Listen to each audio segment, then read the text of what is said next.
मेरी बीवी मायके चली गई। अब बीवी का मायके जाना किसे पसंद नहीं। वैसे ही अभी जिसकी बीवी शालू जा रही है मायके। अरे शालू, कितनी देर हो रही है? जल्दी चलो ना, मैं बाहर जाकर कार स्टार्ट कर रहा हूँ, ट्रेन ना छूट जाए। अरे यार क्या है, जब से सुने हो कि मैं मायके जा रही हूँ ज्यादा ही एक्टिव नजर आ रहे हो। अभी तो सिर्फ 11 बज रहे हैं, ट्रेन तो शाम के 7 बजे की है। लेकिन कहीं ट्रैफिक जाम ना हो रास्ते में। अरे यार 15 मिनट का रास्ता नहीं है स्टेशन का, और तुम इतनी जल्दी स्टेशन जाने की बात कर रहे हो। पति खैर क्या करता, मन मसोस के बैठ जाता है सोफे पर, घड़ी की ओर टिकटिकी लगाए, और फिर वो घड़ी आ ही जाती है। अब क्या बर्फ बनकर जमे पड़े हो, चलो ना स्टेशन। स्टेशन में जो ट्रेन आती है वो काफी भरी हुई होती है, लेकिन अभी हट जाओ, सारे हट जाओ, इसमें मेरी शालू जाकर रहेगी। ये बोलकर अभी किसी तरह धक्का मुक्की के साथ अपनी बीवी को सीट पर बिठा देता है। Thank God. ओ मेरा स्वीटी पॉय, कितना ख्याल रखते हो तुम मेरा बेबी। पति हो तो तुम्हारे जैसा, इतनी भीड़ को चीर कर सुपरमैन की तरह अपनी बीवी को सीट पर बिठा दिया। वो ठीक है, पर ये ट्रेन कब छूटेगी? वो तो छूट जाएगी जब छूटना होगा तो। वैसे आप बताओ, पहले तो कभी ये तेजी नहीं देखी मैंने। पहले इतनी आजादी वाली फीलिंग भी तो नहीं आई ना। क्या मतलब? अरे मतलब, कभी मैंने घर जाने के नाम पर इतना खुश और फ्री होते नहीं देखा ना। ऑफ कोर्स मम्मी पापा से मिलने की खुशी तुम्हारे चेहरे पर देखकर मुझे अच्छा लग रहा है। वैसे भी तुम्हारी खुशी में ही तो मेरी खुशी है।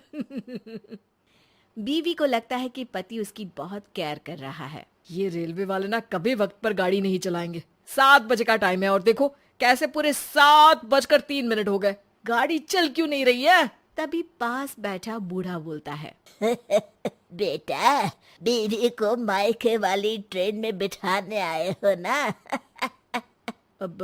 हाँ बाबा, लेकिन आपको कैसे पता? अरे बेटा, 3 मिनट भी रहा नहीं जा रहा है, तभी समझ गया था।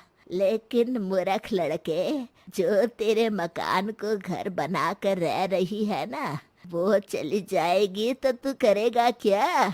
हाँ, अब बस करो ज्ञान बांटना। फिर वो वाइफ को कहता है, मायके जाने के लिए तुम्हारे चेहरे पर जो खुशी दिख रही थी ना, उसके लिए तो मैं कुछ भी कर सकता था। और आखिरकार धक्का मुक्की के साथ बीवी को मायके की ट्रेन में बिठाकर दूर से ट्रेन को जाते हुए देखकर कहता है, वाह भाई वाह, अंश, आजादी मुबारक हो। चलो अब दोस्तों को फोन लगाते हैं। हे ब्रो, आ जाओ, आज से मैं घर में अकेला हूँ।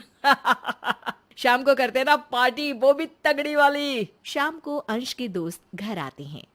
वाह यार, पहले भी इतनी बार तेरे घर आया हूँ, लेकिन आज लग रहा है कि दोस्त का घर है, वरना तो। हाँ यार, मेरा भी घर बीवी से ऐसा लगता है कि किसी घर में नहीं बल्कि होटल में हूँ। हर चीज अपनी जगह, चमकता किचन, चमकता कमरा। अरे छोड़ो यार, क्या बात कर रहे हो।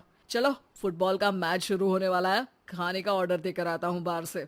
अरे छोड़ना, मिलकर बनाते हैं अपने हाथ का स्वादिष्ट मसालेदार। हाँ यार, वरना बीवी ने तो ये कंट्रोल वो कंट्रोल के नाम पर उबला खाना खिला खिला कर मार रखा है। बस फिर क्या था, आ जाता है गर्मा गर्म खाना किचन से, टेबल पर सारे यार मिलकर पार्टी करते हैं। और फिर सुबह सूरज सर पर आ गया, रात का तो मजा ही आ गया।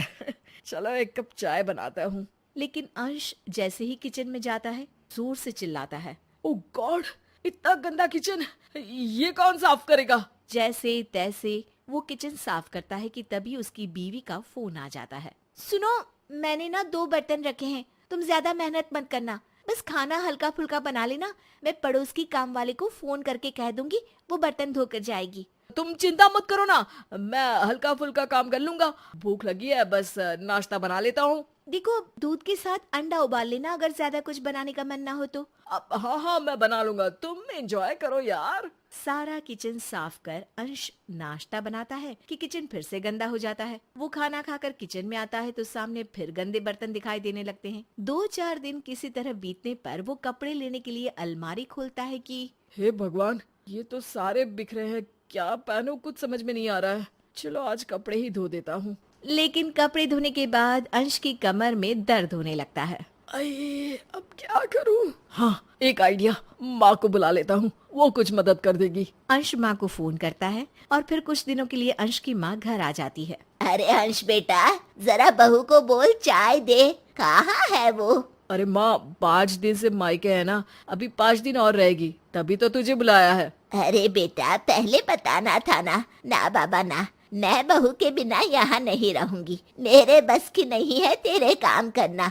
तभी तो मैं बोलूं, ये घर वो लग ही नहीं रहा है जैसा बहू रखती थी। ये बोलकर अंश की माँ भी वहाँ से चली जाती है। अंश सोचता है कि कुछ दिनों के लिए ऑफिस से छुट्टी लेकर घर पर रहता हूँ, सिर्फ घर का काम करूंगा, न बाहर के कपड़ों की जरूरत, न लंच न डिनर, बस घर और ढेर सारा आराम। ये बोलकर वो बॉस से छुट्टी भी ले लेता है। 1-2 दिन बीतते हैं। अरे यार, ये रहती तो सारा दिन घर की घंटी बजती रहती है, कभी कोई तो कभी कोई। इसके बिना तो घर के आसपास कुत्ता भी नहीं भटकता। इतनी बोरियत है घर के अंदर और बाहर भी। चलो चलकर पौधों में पानी ही दे देता हूँ। अंश बाहर जाता है कि पड़ोसन, अरे भाई साहब, भाभी कब आएंगी? 3 दिन बाद। क्यों, कुछ काम? अरे ना ना, बस पूछ लिया। बहुत दिन हो गए देखे, उनका हंसता चेहरा देख लो, दिन बन जाता है। अब अंश को भी समझ में आ जाता है कि बीवी का घर में ना रहना घर की आजादी नहीं, बल्कि किसी शरीर में से सांस का जाना जैसा होता है। 3 दिन बाद बीवी के वापस आने पर अंश उसे गले लगा लेता है। हाँ हाँ हाँ, अब मक्खन मत मारो। पता है, घर, किचन, अलमारी सब बिखरे हैं। कोई बात नहीं, मैं संभाल लूंगी। रुको, अभी चाय बना कर लाती हूँ। ये सब के साथ मुझे भी संभालना तुम्हारा ही काम है, क्योंकि मैं भी तुम्हारे बगैर बिखर सा गया था।